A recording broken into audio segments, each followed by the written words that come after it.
ಎರಡು ರೀತಿ ಬರ್ತಾರೆ. ಒಂದು ಆರ್ಕಿಟೆಕ್ಚರಲ್ಲು, ಕಲ್ಚರ್ ಆ್ಯಂಡ್ ಹಿಸ್ಟ್ರಿ, ಆ ಒಂದು ಇತಿಹಾಸ ಮತ್ತು ಸಂಸ್ಕೃತಿ ಮತ್ತು ಪರಂಪರೆಯನ್ನು ತಿಳ್ಕೊಳ್ಳೋ ಉದ್ದೇಶದಿಂದ ಕೆಲ ಟೂರಿಸ್ಟ್ ಬರ್ತಾರೆ ವಿದೇಶಿಗರು. ಇನ್ನು ಕೆಲ ಟೂರಿಸ್ಟು ಇಲ್ಲಿನ ಪ್ರಾಕೃತಿಕ ಸೌಂದರ್ಯ ಮತ್ತು ಮೋಜು ಮಸ್ತಿ ಮಾಡಲಿಕ್ಕೆ, ಲೈವ್ ಮ್ಯೂಸಿಕ್ ಅದಕ್ಕಂತ ಬರ್ತಾರೆ. ಆ ಟೂರಿಸ್ಟ್ ಬೇರೆ ಈ ಟೂರಿಸ್ಟ್ ಬೇರೆ ಐಡೆಂಟಿಫೈ ಮಾಡ್ಬೋದು. ಈ ಟೂರಿಸ್ಟ್ ಇವರು ನಮ್ಮ ಮಾನ್ಯುಮೆಂಟ್ ಬಂದವರು ತುಂಬ ಕ್ಲಾಸ್ ಟೂರಿಸ್ಟ್ ಇರ್ತಾರೆ. ಆಲ್ಮೋಸ್ಟ್ ಯುರೋಪಿಯನ್ನು, ಇಂಗ್ಲೆಂಡು ಮತ್ತು ಪೋಲ್ಯಾಂಡು, ಆಮೇಲೆ ಬೆಲ್ಜಿಯಮ್ಮು, ಆಮೇಲೆ ಸ್ಪೇನು, ಇವೆಲ್ಲ ಟೂರಿಸ್ಟ್ ಏನಿದೆಲ್ಲ ಆಲ್ಮೋಸ್ಟ್ ಇದಕ್ಕೆ ಫೋಕಸ್ ಮಾಡ್ತಾರೆ ಮಾನ್ಯುಮೆಂಟ್ ನೋಡಲಿಕ್ಕೆ. ಅಂಥ ಟೂರಿಸ್ಟಿಗೆ ಬಂದಾಗ ವಿದೇಶಿ ಪ್ರವಾಸಿಗರ ಜೊತೆಗೆ ಅತ್ಯಂತ ಎಚ್ಚರಿಕೆಯಿಂದ ನಾವಿರಬೇಕು. ಸಣ್ಣ ತಪ್ಪಾಯ್ತಂದರೆ ಇಂಟರ್ನ್ಯಾಷನಲ್ ಇಶ್ಯೂ ಆಗುತ್ತೆ, ನಮ್ಮ ದೇಶದ ಘನತೆ ಧಕ್ಕೆ ಆಗುತ್ತೆ. ಅಂಥ ಟೂರಿಸ್ಟಿಗೆ ಅವರು ಎಷ್ಟು ಗೊತ್ತಾ, ತುಂಬ ಕ್ಲೋಸ್ಲಿ, ತುಂಬ ಫ್ರೆಂಡ್ಲಿ ಇರ್ತಾರೆ.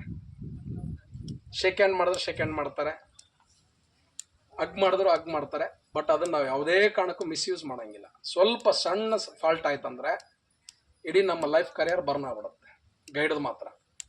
ಯಾಕಂದರೆ ಅವರಿಗೆ ವಿದೇಶಿಯರಿಗೆ ಅಷ್ಟು ಪ್ರೊಟೆಕ್ಟ್ ನಮ್ಮ ಇಂಡಿಯಾ ಗೌರ್ಮೆಂಟ್ ಕೊಡ್ತಾರೆ.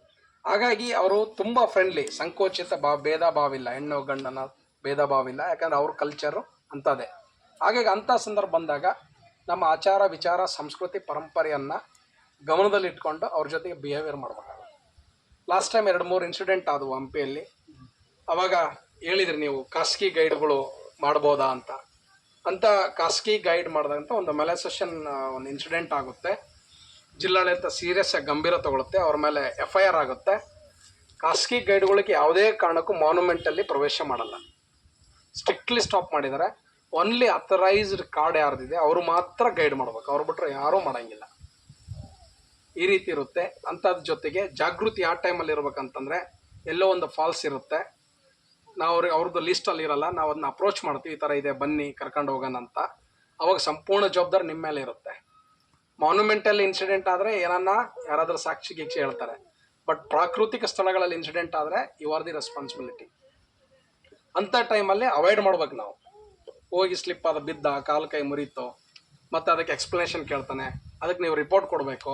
ಮತ್ತು ಪ್ರವಾಸೋದ್ಯಮ ಇಲಾಖೆ ಇನ್ಕ್ವೈರಿ ಮಾಡುತ್ತೆ, ಪೊಲೀಸ್ ಇಲಾಖೆ ಇನ್ಕ್ವೈರಿ ಮಾಡುತ್ತೆ, ಅದಕ್ಕೆಲ್ಲ ಸಮಾಧಾನ ಮಾಡಬೇಕು. ಅವ್ರದ್ದೇ ತಪ್ಪಿದ್ರು ಕೂಡ ನಮ್ಮ ಮೇಲೆ ಆಗ್ತಾರೆ. ಹಂಗಾಗಿ ಅಂಥ ವಿಷಯಗಳನ್ನ ಭಾಳ ಕೇರ್ಫುಲ್ಲಾಗಿ ಗೈಡ್ಗಳು ಹ್ಯಾಂಡಲ್ ಮಾಡೋದು. ನಮ್ದೇನಿದೆ ಡ್ಯೂಟಿ ಮಾರ್ನಿಂಗ್ 8ರಿಂದ 6 ಅವರ್ ಎಲ್ಲಿ ಮಟ್ಟ ಆಗುತ್ತೋ ಅಲ್ಲಿ ಮಟ್ಟ ಗೈಡ್ ಮಾಡೋಕೆ ನಮ್ಮ ಪಾಡಿ ನಾವು ಹೋಗ್ಬಿಡ್ಬೇಕು. ಕೆಲವೊಂದು ಟೈಮ್ನಾಗ ಮಾನವೀಯತೆಯಿಂದ ಕೂಡ ಸೇವೆ ಮಾಡಬೇಕು. ಅವಾಗ ಅವ್ರು ಏನು ಮಾಡ್ತಾರೆ, ಅಪ್ರೋಚ್ ಮಾಡ್ತಾರೆ. ಅದು ಬಿಟ್ಟು ನಾವು ಬೇರೆ ರೀತಿಯಿಂದ ನಾವು ಮಿಸ್ಬಿಹೇವಿಯರ್ ಮಾಡಿದ್ರೆ ತುಂಬ ಸ್ಟ್ರಿಕ್ಟಾಗಿ ಆ್ಯಕ್ಷನ್ ಮಾಡ್ತಾರೆ. ನಮ್ಮ ಹಂಪಿಯಲ್ಲಿ ಸುಮಾರು ಒಂದು 3-4 ಜನಕ್ಕೆಲ್ಲ 3-4 ಜನಕ್ಕೆ ಆ್ಯಕ್ಷನ್ ಆಗಿದೆ, ಅವ್ರದ್ದು ಕಾರ್ಡೆಲ್ಲ ಕ್ಯಾನ್ಸಲ್ ಆಗಿದೆ. ಈ ರೀತಿ ಇರ್ತಾವೆ. ಫಾರಿನ್ ಟೂರಿಸ್ಟ್ ಜೊತೆಗೆ ಭಾಳ ಕೇರ್ಫುಲ್ಲಾಗಿ ಹ್ಯಾಂಡಲ್ ಮಾಡಬೇಕು. ಜೊತೆಗೆ ಮಹಿಳಾ ಟೂರಿಸ್ಟರು ಬಂದಾಗ ಕೂಡ ತುಂಬ ಕೇರ್ಫುಲ್ಲಾಗಿ ಹ್ಯಾಂಡಲ್ ಮಾಡಬೇಕು. ಅವರು ಫ್ರೀ ಇದ್ದಾರೆ ಅಂತೇಳಿ ನಾವು ಓವರ್ ಮಾಡೋಕ್ಕೆ ಆಗಲ್ಲ.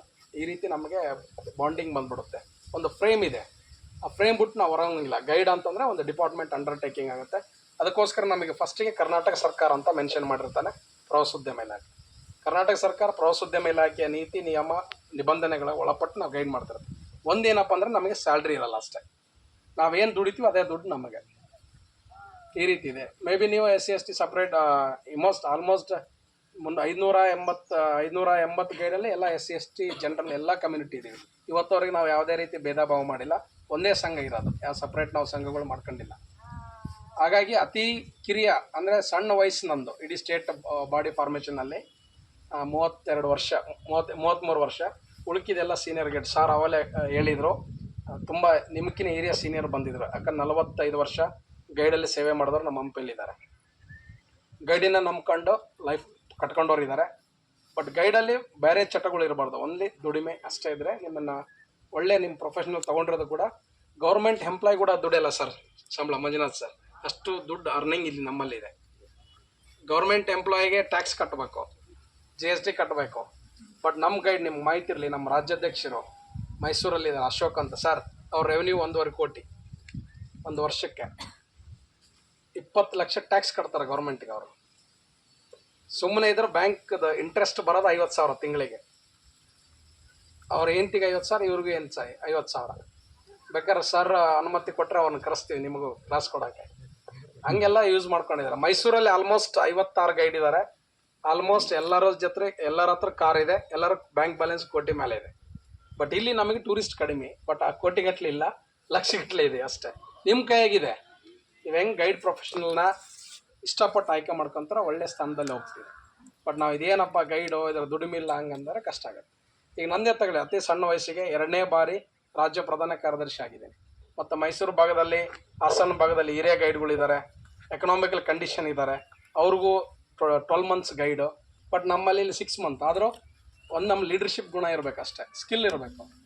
ಹಾಗಾಗಿ ಇವತ್ತು HK ಪಾಟೀಲ್ ಸಾರಿಂದ ಹಿಡಿದು ಇಲಾಖೆ ಮಟ್ಟದ ಎಲ್ಲ ಅಧಿಕಾರಿಗಳು ನಮ್ಮ ಕೊಲೀಗ್ಸ್ ನಮ್ಮನ್ನು ಬೇರೆ ನೋಡಿದ್ರೆ ಹೆಸರಿಟ್ಟು ಕರೀತಾರೆ. ಆ ಥರ ಇಲಾಖೆಯಲ್ಲಿ ನೀವು ಹೆಸರು ಮಾಡಬೇಕು.